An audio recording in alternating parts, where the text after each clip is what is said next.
Hi, I'm Julia Vanderwick from the Web Atrium, and I'm here to help you edit your WordPress website with confidence. In this video, we'll learn about WordPress pages and posts, what the difference is between them, and what content you might use for each. So we'll begin with WordPress pages, and these are the building blocks of the structure of your website.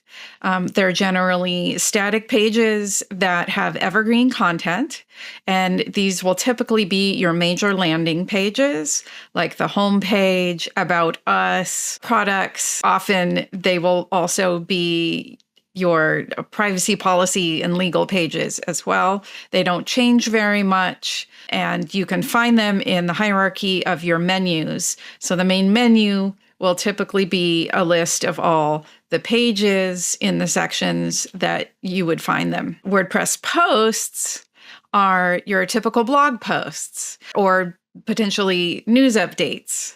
This is timely content that is updated more frequently and is generally found organized by date or by category and tag.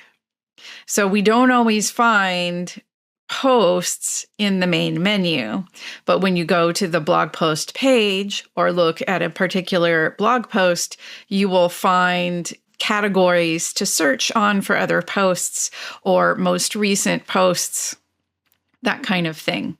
So you would use posts for information that changes frequently, like blogs or news updates. So in the next video, we'll look at how to edit pages and posts and what the differences are in the editing screen.